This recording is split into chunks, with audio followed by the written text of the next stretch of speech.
नमस्कार दोस्तों। क्या आपने अपने जीवन में कभी बहुत बड़ी व्यावसायिक पराजय का सामना किया है?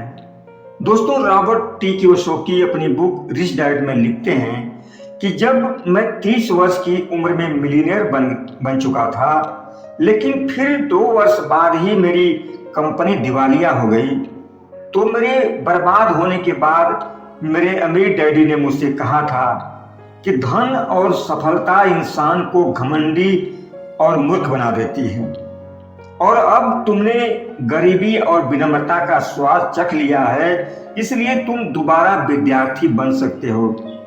रॉबर्ट टी कियोसाकी लिखते हैं कि अपना व्यवसाय बनाने और उसे गंवाने के बाद मुझे असली दुनिया की वह शिक्षा मिली जिसने मुझे फिर से अमीर बना दिया। और उस समय जो महत्वपूर्ण चीज मैंने सीखी वह धन या व्यवसाय के बारे में नहीं थी, वो मेरे खुद के बारे में थी।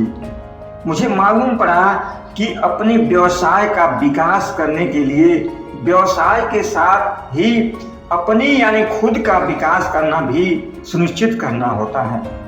रॉबर्ट कहते हैं कि हर इंसान के भीतर एक विजेता और एक पराजित व्यक्तित्व रहता है। ये दोनों अपने अपने वर्चस्व के लिए प्रतिस्पर्धा करते हैं, इसलिए अधिकांश लोग सफल होने के बजाय सामान्य जीवन जीते रहते हैं, क्योंकि वे अपने भीतर के पराजित व्यक्तित्व के गुलाम होते हैं। इन दोनों पात्रों के बीच का यह युद्ध ही इंसान के जीवन का सबसे बड़ा युद्ध होता है। सही मायनों में हमारे भीतर पात्रों की एक लंबी कतार होती है, एक पूरी श्रृंखला होती है।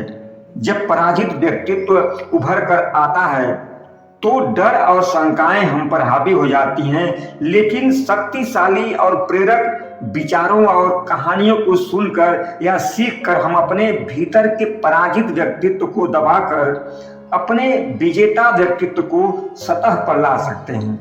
रॉबर्ट कहते हैं, जब मैं अपने व्यवसाय में पहल काम करने गया तो अपनी शक्ति और अपने विजेता को उभारने में मुझे पूरे 2 साल लग गए।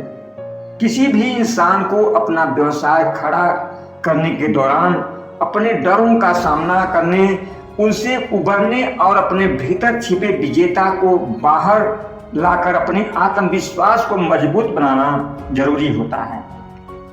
रॉबर्ट कहते हैं कि मैंने अपना करियर शून्य से शुरू किया था। रास्ते में मैंने कई बार दौलत बनाई और गवाई भी, इसलिए मैं जानता हूं कि सब कुछ चले जाने के बाद कैसा महसूस होता है। किसी इंसान के जीवन में उसके व्यवसाय में जब मुश्किल का दौर आता है तो उसके अंदर का पराजित व्यक्तित्व हावी होने लगता है, हावी होने की कोशिश करता है, और उस समय अगर आप अपने अंदर के विजेता को सतह पर खड़ा नहीं किए तो आप पीछे हट जाते हैं। यहाँ पर चरित्र निर्माण का गहन परीक्षण काम आता है।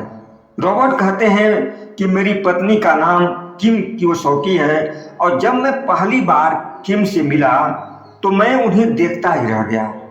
हिम्मत करके मैं उनसे हाय बोला। किम ने मुझे देखा, उसके चेहरे पर एक सुंदर मुस्कान आई और मुझे उससे प्रेम हो गया। जब मैंने उसे डेटिंग पर चलने के लिए कहा तो उसने साफ साफ इनकार कर दिया। रॉबर्ट कहते हैं कि अगर मैं पुराना वाला रॉबर्ट होता तो शायद घबरा कर पीछे हट जाता, लेकिन मैं अपने व्यावसायिक प्रशिक्षण की बदौलत इतना मजबूत हो गया था कि मैंने अस्वीकृति के डर से उबरना सीख लिया था और अपनी आत्मशंकाओं से उबरना भी सीख लिया था। इसलिए जब मेरी अगली मुलाकात किम से हुई तो मैंने एक बार फिर डेटिंग पर चलने की बात की, लेकिन एक बार उसका जवाब फिर से वही था। यह सिलसिला 6 महीने तक चलता रहा। वह बार बार ना कहती रही। आखिरकार एक दिन उसने हाँ कह दिया। इसके बाद अब हम दोनों साथ में रहते हैं।